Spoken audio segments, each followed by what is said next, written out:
सत साहिब सतगुरुदेव की जय। बंदी छोड़ कबीर साहिब जी की जय। बंदी छोड़ गरीबदास जी महाराज जी की जय। स्वामी राम देवानंद जी गुरु महाराज जी की जय हो।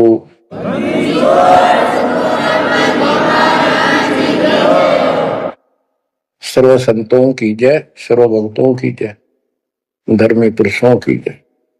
श्री काशी धाम की जय, श्री सुडानी धाम की जय, श्री करोथा धाम की जय, श्री बरवाड़ा धाम की जय। सत साहिब परम पिता परमात्मा कबीर जी की सीम कृपा से बच्चों आपको सूक्ष्म वेद का ज्ञान प्राप्त है। आप सूक्ष्म वेद बांच रहे हो, सूक्ष्म वेद सुन रहे हो, पढ़ रहे हो। ऋग यजुः है श्याम अथर्व, चारों वेद चितभंगी रे। सूक्ष्म वेद बांच साहेब का, सोहंसा सतसंगी रे। सूक्ष्म वेद बांच साहेब का, सोहंसा सतसंगी रे। तीन लोक और भवन चतुर्दश, कोई नहीं सत्संगी। बच्चों ये बातें यदि आप पहले सुनते, आपको यह सब प्रमाण, ये संपूर्ण ज्ञान प्राप्त ना होता, तो आपका माथा ठनका हो, आपके मन में सौ दोष दास के प्रति आते, ये यूं पता नहीं क्या बकवास करता है, क्या किसी को भी ज्ञान नहीं। यही शंका आदरणीय धर्मदास साहिब जी की मन में आई थी संत जी के, कि भाई ये चंदा बाबा ऐसी बातें बता रहा है, तो कोई ना कोई हमारे हिंदू धर्म में भी इन बातों को जानने वाला उससे मिलेगा, क्योंकि शास्त्र हमारे। उसके बाद वो अपने गुरु जी के पास गया। गुरु जी तो रूपदास जी ने कह दिया, भाई मैं जितनी जानू था बेटा, मैंने तेरे से कुछ नहीं छुपाया। जिस तरह के प्रश्न आप कर रहे हो, इनका उत्तर मेरे पास नहीं है, और जिसने तुझे ये ज्ञान दिया है उसी के पास जा, उसी से समाधान पूछ। लेकिन धर्मदास के सामने यह बात खटक रही थी कि अनपढ़ आदमी, जिंदा बाबा, इसको ज्ञान कैसे हो गया ये? इसने भी तो किसी हमारे हिंदू से सुना होगा, और अवश्य कोई संत, मंडलेश्वर, कोई पीठाधीश इसका जानकार पाओगा। अब सब जगह जितने भी सुप्रसिद्ध या वैसे छोटे मोटे भी संत हिंदू धर्म के उस टाइम प्रवक्ता थे, सत्संग सुनाया करते थे, सबसे मिला, और जाते ही 10-20 रुपए रख दे। ये खासकर इन संतों के अंदर जो भेंट ज्यादा दे, दक्षिणा ज्यादा दे, उसको ज्यादा महत्व देते हैं। इस बात की धर्मदास जी को भी खूब पता था कि ये तभी प्रसन्न होकर मुझे कुछ राह बताएंगे। जाते 5-10 रुपए तरह, क्योंकि उसमें 5-10 रुपए आज के 5 लाख के बराबर थे। वहां तो एक पैसा भारी होता था उस समय। सबसे प्रसन्न कर लिए, किसी के पास इसका बात नहीं थी। श्री कृष्ण विष्णु भगवान है, सारी सृष्टि के रचनहार हैं, इनके कोई माता पिता नहीं, ये अपो आप है, स्वर्ग से ऊपर कोई स्थान नहीं। आखिर में हार के, थक के, और कति बुरी तरह रोए कि अब के बने। परमात्मा फिर भी उसको, जब वो धक्के खा के आ रहा था, एक अन्य हिंदू साधु के रूप में एक पेड़ के नीचे बैठ गया, नदी के किनारे। 5-7 भगत और बैठे थे उसके पास। जिज्ञासु वैसे ही बाबा भी चलता फिरता था। धर्मदास जी के रास्ता उसके साथ से था, उसने सोचा 4 लग गए, आगे चल विशेष मंडलेश्वरों के पास घूमया और साधु का रूप दाता ने बड़ा रखा था।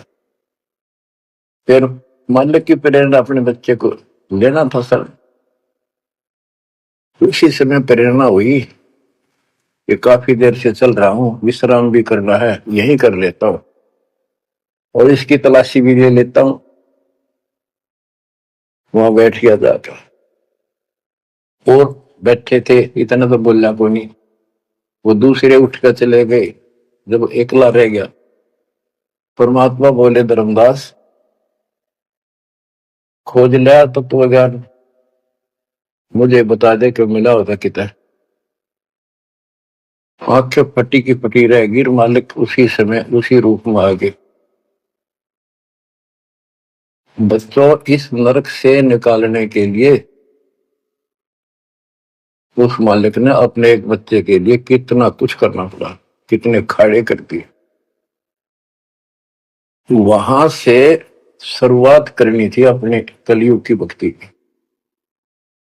और वो अच्छी आत्मा थे, भगवान के बच्चे थे, पूर्व जन्म के संस्कारी मालिक के थे। जैसे सम्मन था, सम्मन ने कितनी कुर्बानी दी थी, बेटा काट दिया मालिक के नाम पर। अब उसके लिए खाड़े करे थे परमात्मा ने, कहां कहां कैसे बंदी बने, कोड़े खाए, उसकी सेल बिस्तर बिछाए। किसी जन्म का ये धर्मदास जी भी ऐसे ही कुर्बान आत्मा था, लेकिन ये ठीक से टिके नहीं क्योंकि ज्ञान संपूर्ण नहीं था। इसलिए मालिक उसके लिए फिर वहां बैठ के जाकर धर्मदास जी परमात्मा के चरणों में गिर के अपनी ढीठता, अपने अविश्वास, अज्ञानता का बहुत पश्चाताप किया। हे मालिक, आप सत्य, आपका ज्ञान सत्य, आपका समाधान सत्य। परमात्मा बोले, ये प्रेरणा मैंने की थी तेरे ऊपर। काल का बेटा बहुत लंबा जुगाड़ है, बहुत लंबा षड्यंत्र पाया किसी के पास ये ज्ञान। हे महाराज, ज्ञान के वो तो गंध भरा, काम करो सारा सड़ रहे हैं। तो बच्चों, अब आपको दास बताना चाहता है परमात्मा की महिमा और सूक्ष्म वेद वाला ज्ञान संत गरीबदास जी को प्राप्त हुआ परमेश्वर से। उनके सतगुरु और भगवान स्वयं कबीर साहब थे, जिनका गुरु भगवान और ज्ञान एक नंबर का। तो उस पर हमने विश्वास करना चाहिए, लेकिन विश्वास करने के लिए कुछ आधार होता है। हिंदू धर्म के लिए गीता और वेद, 18 पुराण, ये आधार है कि ये अध्यात्म के मूल ग्रंथ है। उन मूल ग्रंथों से आपको परमात्मा की वाणी सिद्ध कर दी। ऋग यजु है साम अथर्व, चारों वेद चित भंगी रे, सूक्ष्म वेद वाचे साहेब का, सोहन सा सत्संगी रे। 3 लोक और भवन चतुर्दश, कोई नहीं सत्संगी। क्यों? क्योंकि उनके पास ये तत्व ज्ञान नहीं। बच्चों, यजुर्वेद अध्याय 40 मंत्र 10 में यही कहा है, कोई तो भगवान को साकार कहता है, रामकृष्ण रूप में, अवतार रूप में आने वाला। अन्य कहते हैं वो कभी साकार होता ही नहीं, वो तो निराकार है। परमात्मा साकार है या निराकार है, किस स्थिति में आता है, वो कैसे लीला करता है, इसकी जानकारी तत्वदर्शी संतों से पूछो। गीता अध्याय 4 श्लोक 34 में और 32 में स्पष्ट भी कर दिया कि जो तत्व ज्ञान होता है वो परमात्मा अपने मुख कमल से आकर बोलता है। ऋग्वेद मंडल नंबर 9 सूक्त 94 और मंत्र नंबर 2 में कहा कि वो परमात्मा कवियों की तरह आचरण करता हुआ घूमता फिरता है। ऋग्वेद मंडल नंबर 9 सूक्त नंबर 95 के मंत्र नंबर 1 में परमात्मा भक्ति की प्रेरणा अपने मुख कमल से वाणी बोल के करता है और भक्ति के मूल मंत्रों का गूढ़ रहस्यों का ज्ञान वही बताता है। गीता अध्याय 4:34 में कहा कि उस तत्व ज्ञान को जो स्वयं मालिक बोलता है कवियों की तरह काव्यान चौपाइयों में श्लोकों में और शब्दों के माध्यम से वो तत्व ज्ञान है, उसको किसी तत्वदर्शी संत से पूछो। बच्चों, न वेदों में तत्व ज्ञान, गीता वेदों का सारांश है, उसी का छोटा रूप है, तो इनमें ज्ञान नहीं है, वो तत्वदर्शी संत से पूछो। वो तत्वदर्शी संत की पहचान श्रीमद् भगवत गीता अध्याय नंबर 15 श्लोक 1 में बता है कि ऊपर को मूल, ये तो मूल मालिक सारी सृष्टि का रचने वाला समझो, संसार रूपी वृक्ष है जिसकी ऊपर को जड़ है और नीचे को 3 गुण रूपी शाखा है। इसके सभी विभागों को जो बता देगा स वेदविद, वो वेद के तात्पर्य को ठीक से जानने वाला है, यानी वो तत्वदर्शी संत है। धर्मदास जी और गरीबदास जी के सतगुरु ने बताया, कबीर अक्सर पुरुष एक पेड़ जो जमीन से बाहर दिखाई देता है उसको पेड़ बोलते हैं, पेड़ा तना। गरीब अक्सर पुरुष एक पेड़ है, निरंजन वा की डार और तीनों देवा शाखा है, ये पातुल संसार। फिर तपस कर दिया कि फिर एक कैसा दे सब सदन, सब साध्य सबता माली शीचे मूल को फल फुल अगा। सभी पार्ट्स ऑफ द ट्री, वृक्ष के सभी विभाग बता दिए कि तना अक्षर पुरुष है, डार ये सर पुरुष है, सर पुरुष, और तीनों देवारद गुण ब्रह्मा सत्पुंग उत्तम गुण शिव जी रूपी शाखाएं और पात रूप संसार। तो बच्चों, फिर साथ में ये समाधान भी कर दिया कि एक का साध्य सब सदन, यानी मूल को पूजो, उसको इष्ट रूप में मानो, उसके बाद अपने अनुष्ठान करो, साधना करो। जो आपको प्रथम मंत्र दिया जाता है इसमें प्रथम और लास्ट वाले मंत्र को छोड़कर सारे इन्हीं शाखाओं वाले मंत्र है।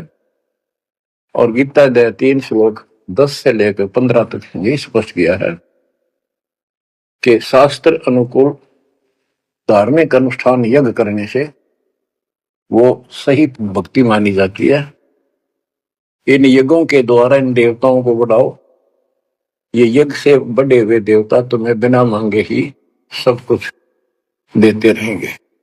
और उस परम अक्षर पूर्ण परमात्मा को इष्ट रूप में प्रतिष्ठित करके फिर सारे धार्मिक अनुष्ठान करो। कहते हैं सब प्राणियों की उत्पत्ति अन्न से होती है, अन्न वर्षा से होता है। वर्षा शास्त्र विहित, शास्त्र में प्रमाणित धर्म कर्म यज्ञ करने से होती है। और कर्म लगाए ब्रह्म ने, क्योंकि सबके लोक माए तक काम करके खाना पड़ा, सतलोक में कोई काम नहीं था, बैठा सब परिमल था।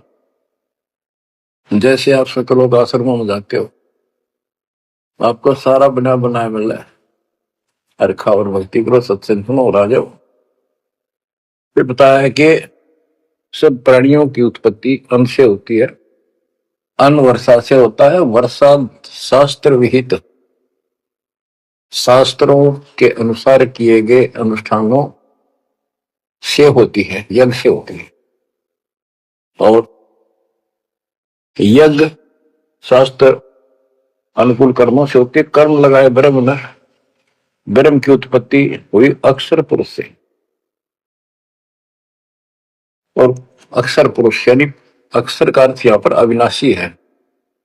और जहां पर प्रकरण होता है एक से अधिक, अक्षर का अर्थ ही अविनाशी होता है। लेकिन सरपुरुष अक्षर पुरुष, सरपुरुष ब्रह्म है, ये काल है 21 ब्रह्मांड का स्वरूप, अक्षर पुरुष 7वें ब्रह्मांड का स्वरूप।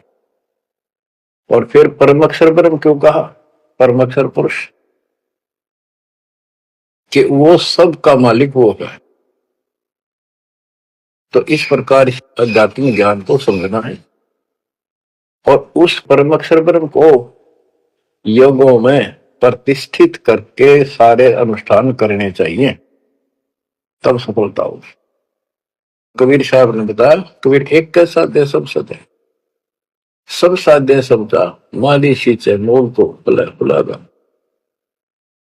पुण्यात्माओं, इससे सिद्ध हो गया कि किसी के पास भी वेदों से हटकर ज्ञान नहीं था, वेदों में वो ज्ञान है ही नहीं जिसकी हमें जरूरत थी। इसलिए क्या रहा, अब इसके ऊपर चलेगा सत्संग शेष, संत गरीबदास जी की अमर वाणी, अथ कथनी बिना करनी का होगा। इसमें से कुछ वाणी सुनाएगा दास। जैसे आपको बताया गया कि काशी विद्यापीठ पढ़ कबरा मनाते थे, उनको विद्वान माना जाता था, उनकी दुकान बढ़िया चला करती थी यहाँ भोले समाज में। तो गरीबदास जी उस पढ़ाई के बारे में कहते हैं जो वो पढ़ा करते हैं, केवल लोगों को ठगने के लिए। गरीब पढ़ना गुणना चातुरी, यह तो बात सुगम, सत सुकृत और बंदगी, यह है बात अगम। के गीता वेद पुराण पढ़े लिए, चतुरता दिखा दी, बड़े बड़े लेक्चर झाड़ दिए, ये तो बहुत आसान है। लेकिन सत सुकृत, सच्ची भक्ति, सत्य अच्छे कर्म और भक्ति, सच्ची भक्ति, बंदगी, प्रणाम, बंदगी के अंदर वजह सारा कुछ आ जाता है, भक्ति भी आ जाती है, मंत्र भी आ जाते हैं, प्रणाम भी आता। कई बार विशेष तौर पर बंदगी प्रणाम को बोलते हैं, बंदगी प्रार्थना भी कही जाती है। फिर बताते हैं कि सत्य सुकृत अच्छे कर्म और बंदगी, परमात्मा की स्तुति नमस्कार प्रणाम भक्ति सच्चे ढंग से पूरे गुरु से प्राप्त करके तत्व ज्ञान के आधार से करना, यह है बात अगम। ये ऊंची बात है, आगे की है, बहुत सबसे आगे की, सबसे श्रेष्ठ। गिर पढ़ना गुणना रोग है, उलझे दुनिया माही, 52 अक्षर में बंद रहे, आगे की सुध नाही। संस्कृत भाषा के 52 अक्षर बताए, इसको इसलिए सिद्धार्थ कहते हैं जो संस्कृत से सीमित है, इन ग्रंथों तक सीमित है, इनमें वो ज्ञान है नहीं। ये उलझे दुनिया में इस लक्ष्य 84 के चक्कर में रह गए। गरीब पढ़े गुणे पावे नहीं, अनपढ़ने से न्यार, अंकोचर छंद है कैसे पावे पार। कहते पढ़े गुणे पावे नहीं, अनपढ़ने से न्यार, यानी जो चतुरता दिखाने के लिए पढ़ते हैं वो कभी नहीं परमात्मा प्राप्त कर सकते, ना वो ज्ञान मिले। अनपढ़ने से न्यार के बिना पढ़े भी बात नहीं बने।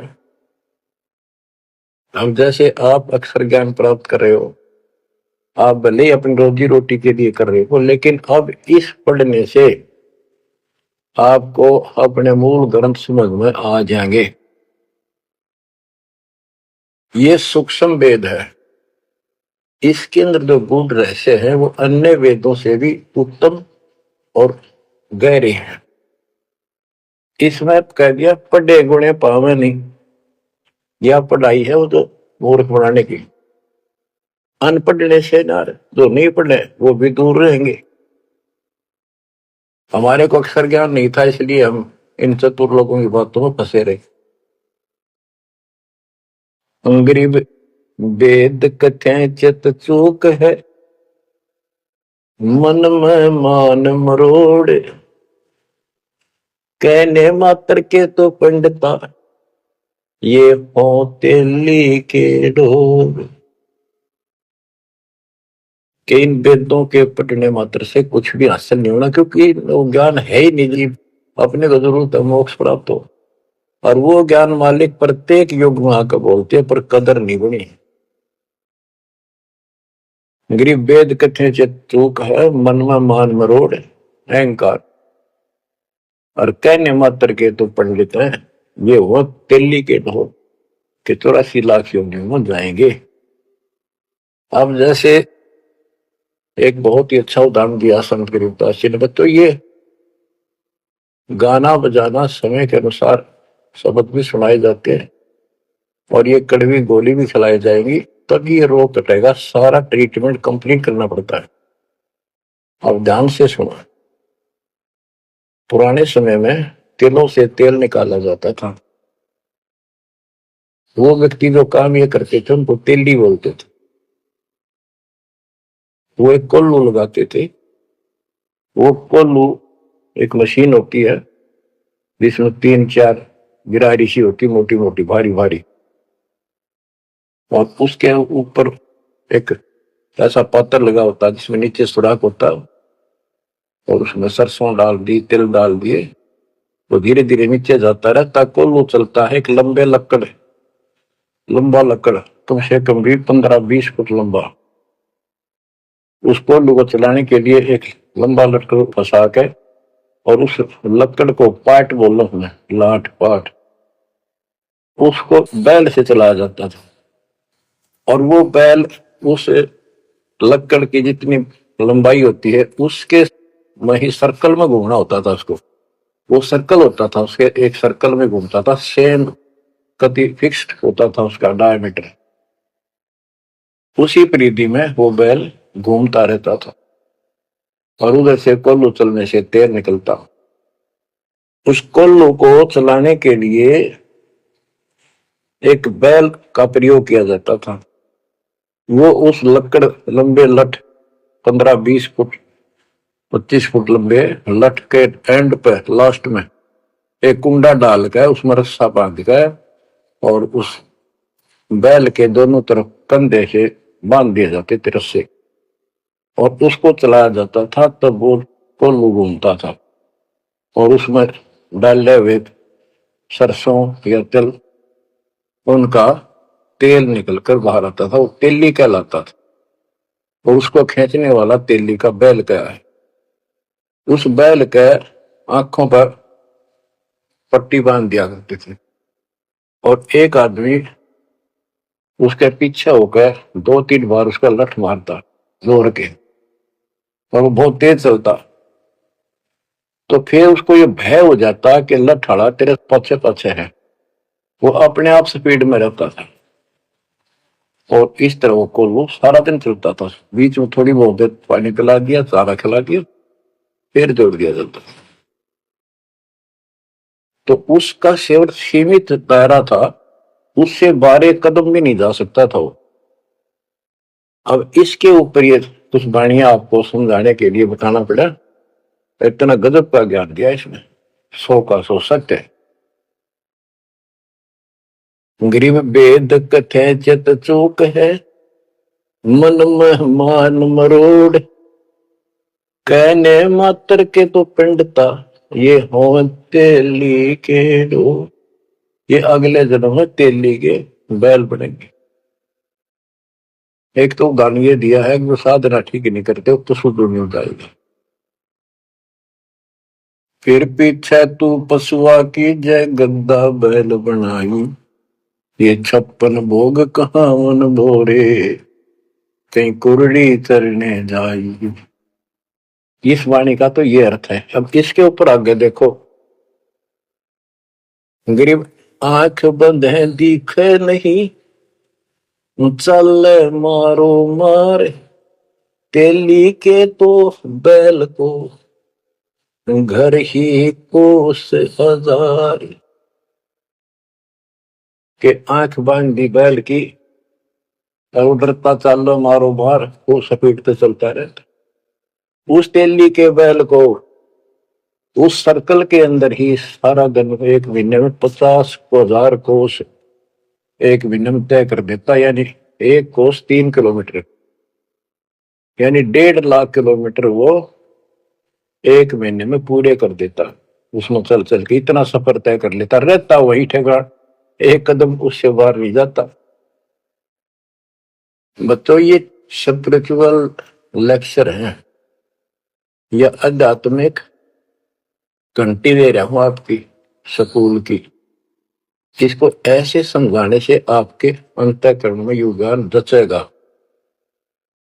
एक क्या होता था पहले, जैसे फसल होती थी गेहूं चने, इनको अलग करने के लिए भूस से एक गाटा जोड़ा जाता था, गाटा, उसके बीच में एक लठ गाड़ के मोटा था, उसका रस्सा बांध के फिर 5 7 10 पशु, जिसमें भैंस गाय काटड़ा काटड़ी ऐसे शरीर में बांध दिए जाते थे और बीच में लठ गाड़ दिया, उसके चारों तरफ वो भूस डाल देते थे, चने या गेहूं। क्योंकि दास ने देखा है, हम किसान के गर्जनों था, इसलिए 90% बच्चे किसान वालों को पता नहीं, जो शहर में रहते हैं, वो भूसे कैसे निकलता था, जिसकी ये वाणी जिस बारे बोली है।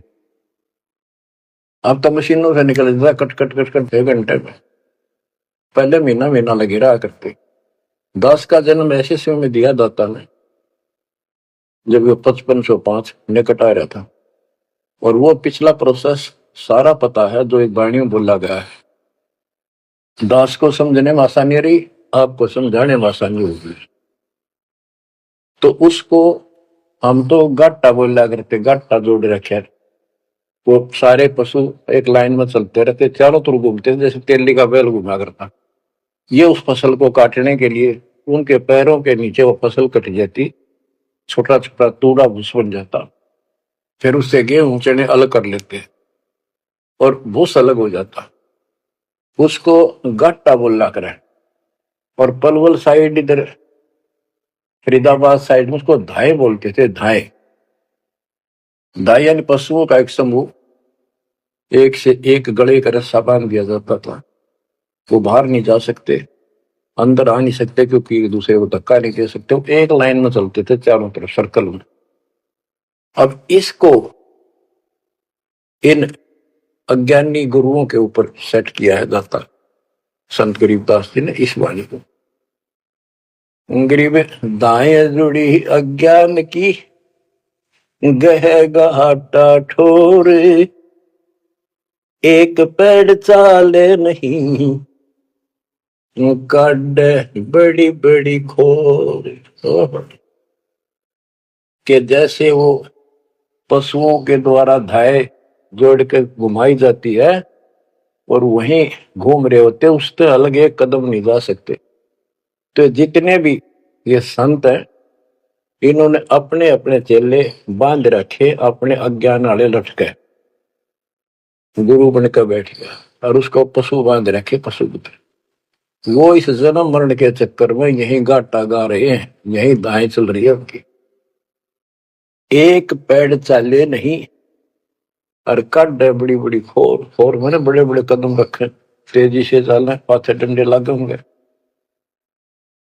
तो ये सारे जितने भी चेले हैं, उनके जितने गुरु हैं, उनके जितने शिष्य हैं, उनको तो धाएं बताई, ये गाटा, और इस जन्म मरण के चक्कर को एक ये सर्कल बताया कि इसी में ये घूम रहे हैं, एक कदम इस तरह बाहर नहीं जा पाए।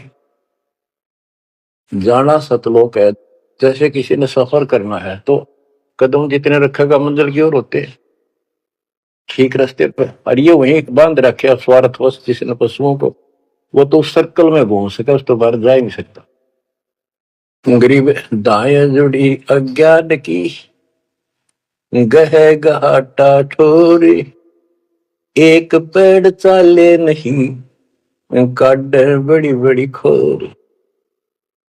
गरीबदास जी ने कहा है कोई है रे परले पार का जो भेद कहे झनकार का। वारई गोरख वारई दत्त यानी ये सब वार गुरु प्रहलाद अर्थ वार ही सारे ब्रह्मा भी वार ये भी वार सारे ब्रह्मा विष्णु महेश यही पर दुर्वासा वार ये गह गाटा ठोर।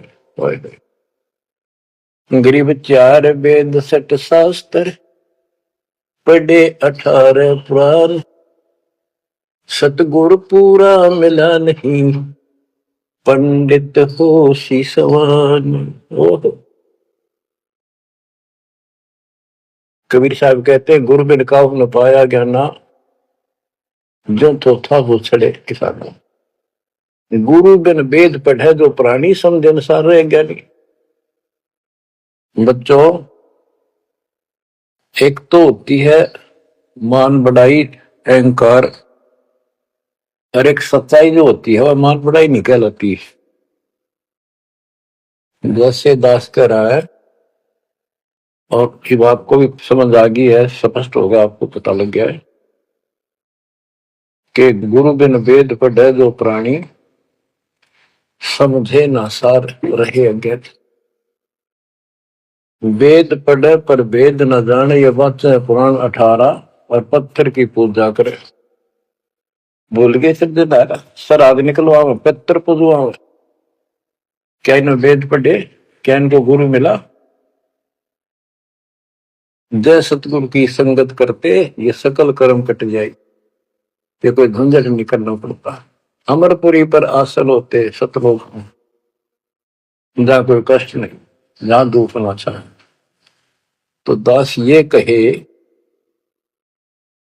कि या तो भगवान कबीर साहब मेरे गुरु भगवान और गरीबदास और चौथा दास इनके अतिरिक्त वर्तमान में दास के अतिरिक्त विश्व में किसी के पास ना वेद ज्ञान ना गीता ज्ञान ना कुरान और बाइबल ज्ञान किसी को किसी प्रकार का ठीक ज्ञान नहीं। इसको कोई कहे यह मान बढ़ाई करता है उसकी अपनी समझ है अपनी सोच है लेकिन यह 100 की सोच सच्चाई है। जैसे 2000 के नोट पर या 1000 के नोट पर 500 के नोट पर यह लिखा है कि मैं धारक को 500 रुपए देने का वायदा करता हूं तो क्या उसने मान बढ़ाई कर रखी है कि ये नोट अपनी बढ़ाई करता है छाती पे लिखवा रहा है। वो सच्चाई है वो लिखना भी जरूरी है। तो दास को ये बताना भी आवश्यक है कि दास के अतिरिक्त विश्व में किसी के पास ज्यादा तम ज्ञान नहीं है। ना वेद ज्ञान ठीक है ना गीता ज्ञान ठीक है ना पुराणों को जानते ना कुरान वाले कुरान को ठीक से सुनो न बाइबल वाले बाइबल को ठीक से सुनो। गरीब 4 वेद सट शास्त्र पढ़े 18 पुराण सतगुरु पूरा मिला नहीं पंडित हो सी स्वाम। गरीब 4 वेद सट शास्त्र पढ़े 18 बोध खसम बांझ के होते है पर बेटा नाही गोद। एक अजब गजब उदाहरण दिया है कि इन 4 वेद और 18 पुराणों को पढ़ने से तो ऐसी दशा है ये दिखे पंडित गुरु शिष्य दोनों हैं गुरु भी हैं उनके शिष्यों की कमी नहीं लेकिन बांध स्त्री का संतान नहीं होती उसका पति भी होता है। इसी प्रकार इनके गुरु भी है ये शिष्य भी है इनमें भक्ति रूपी लाल बनेगा नहीं। बच्चों एक एक बात कह नहीं सकता लाख टके की है अरब टके की। गरीब भावे 100 करोड़ गीता पढ़ो 100 करोड़ भागवत बिना सतनाम व्यर्थ है, बचे काल न मोत। गरीब घृत अग्नि में डाल कर, पंडित कर है होम। सुरो वासना जात है, क्या करत है होम। गरीब सुमरण सेवा बंद की, सब कोई जानत खूब। बिन सतगुर क्यों पाइए, कबीर से महबूब। ओए होए। के ये पंडित लोग हवन करते हैं, इसका क्या लाभ है कि देवताओं तक इसकी वासना जाती है, स्मेल, गुड स्मेल जाती है, और जिसके वश होकर वो हमें यहाँ राहत देते हैं। तो ये तो हमें सिर्फ हमारी इस भक्ति में एक सहयोगी है, एक आइटम है हवन यज्ञ। हमने पांचों करनी पड़ेंगी तब तो ज्यादा लाभ होता है। किसी रोग का ट्रीटमेंट पूरा करने से बात होती है। गरीब सुमन सेवा बंदगी, सब कोई जानत खूब। अब भक्ति भी करनी चाहिए, सुमन भी करना चाहिए, पर कहते बिन सतगुरु क्यों पाइए। सतगुरु के बिना कैसे मिलेगा वो कबीर से महबूब।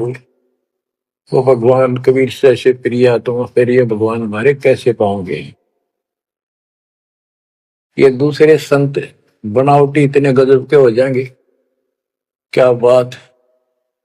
सिर पे उस्तरा करा लिया, माथे पर 3 तिलक, माला 4-5 डाल ली, लाल भगवा वस्त्र धारण कर लिए, और बैठ जाते हैं कतिया करके। गरीबदास जी कहते हैं, गरीब कोरा कलश कुम्हार का, ऊपर चित्र अनूप। वस्तु नीति समझ है, जैसे जलवन को। ऊपर तो ढूंढा साध का, अंतर रख्या खो। ऊपर तो साधु दिखे गजब का, बनावटी सी जबरदस्त, जैसे कुम्हार का, यानी कोरा कलश कुम्हार से लाए, उसके ऊपर कितनी अच्छी चित्रकारी होती है, उसमें जल है, नीचे चट है उस चित्रकारी में। ऊपर का दिखा करनिया जो संत ऐसा है जिसके पास यथार्थ ज्ञान नहीं है, वो तो ऐसा है जैसे कोरा कलश कुम्हार का, ऊपर चित्र अनूप। वस्तु नीति समझ है, जिसके लिए लाए तो जल है नहीं मीठा। और जैसे जल बिन कुआं, जैसे कुआं बिना पानी का के काम। गिरी पांचों मुद्रा पिंड में, आग बुदर शरीर। 52 गंडे गंग है, खेवट जहां कभी। कहते ये शरीर, स्थूल शरीर में 5 मुद्रा है, उनमनी खेचरी भूतरी चाचरी आदि। और इससे आगे बदर शरीर है, सूक्ष्म शरीर और है। कहते उससे पार करने के लिए सतगुरु कबीर साहब का सच्चा गुरु मिलेगा जब आप बनेंगे। गरीब नाम सार है निर्मला, सार नाम ये निर्मल है। पाक नूर निर्वाण, दास गरीब कबीर को भक्ति गई है दान। बच्चों, ये अमृत वचन है, बहुत गूढ़ और गहरे है, और आपके लिए जैसे गीता उंगलियां पर उठवा दी, वेदों का सार निकाल के आपके समझ रख दिया। छोटे छोटे बच्चे समझ रहे इस बात को, जो 3री-4थी कक्षा में पढ़ रहे, और जो इन काशी विद्यापीठ में पढ़ने वालों के आज तक समझ नहीं आई। तो who is Guru, who is सतगुरु, और हु इज गॉड, ये आप अच्छी तरह समझ चुके हो बच्चों। परमात्मा आपको इतना दृढ़ कर दे जैसे सम्मन की और सेऊ थे। आप इतने दृढ़ हो जाओ, गरीब महिमा की जय संत की, तन मन धन सब दे, सिर मांगे टाला नहीं, मोर ध्वज लग ले। यानी ऐसी परिस्थिति परमात्मा के प्रति, किसी परिस्थिति ऐसी आ जाती है तो मालिक से दूर नहीं हो, कितनी ही कठिन परिस्थितियों से गुजरना पड़े। आज हम थोड़े से कष्ट को देखकर भगवान से दूर हो गए, फिर अगले जन्म में क्या होगा? फिर पीछे तू पशुआ की जय गद्दा बैल बनाई, ये 56 भोग कहाँ मन भोरे, कहीं कुरड़ी चरने जाई। आज कोई ना कोई बहाना काल कर देगा सत्संग से उठने का, आलस कर देगा, कोई काम अड़ा देगा, या वैसे आत्मा किसी पाप के कारण रोगी हो जाती है तो अरुचि बन जाती है सत्संग सुनने में या सुमरण करने में, दान की इच्छा समाप्त होती चली जाती है, सेवा में रुचि नहीं रहती। तो उस समय के लिए ये याद रखो, आज हम मानव हैं, अपनी मर्जी से कितने आलस कर लें और कितने भगवान से दूर हो जाओ, स्वतंत्र है। और कल को गधे बन गए, बैल बन गए, नाक में नाथ गल जाएगी, या 2.5 मन का कमर के ऊपर एक थैला होगा गधे के, तो आलस तो उसमें भी होगा। मन तो यही है। कई कहते हैं मेरे से नहीं होती सेवा, चलो कोई बात नहीं, सेवा तो करनी चाहिए, सेवा से दूर नहीं होना चाहिए। तो मन तो वहां भी दुखी करेगा, गधा बने पाछे भी सोचेगा कोई कि पटक दूं बोरे ने, घेर दूं, डाल दूं। एक आदि पर गधा ऐसा भी कर देता है, फिर उस पर ज्यादा भार लादा जाता है और लठ भी पड़ते हैं, फिर वो सीधा चलता है। इसलिए इस मन पापी को आत्मा यही समझा छोड़ डाले, दाता से दूर ना हो। इस संसार में सुख नाम की चीज नहीं है। यदि सुख होगा, या जो नकली सुख भी अगर चाहिए तुम्हें यहाँ का, तो इस दाता की चरणों में मिलेगा, रहोगे तो मिलेगा। इससे दूर होकर कुछ दिन जो ये समय आप भक्ति कर चुके हो, सच्ची मर्यादा में रहकर, वो आपकी बैटरी सी चार्ज होगी जैसे इन्वर्टर की हो जाती है, और फिर चार्जर हट गया, वो बैटरी फिर भी काम करती रहेगी और ऐसा लगेगा कि बिल्कुल सब कुछ ठीक ठाक है, कोई फर्क नहीं पड़ा, चार्जर भी हटा दिया।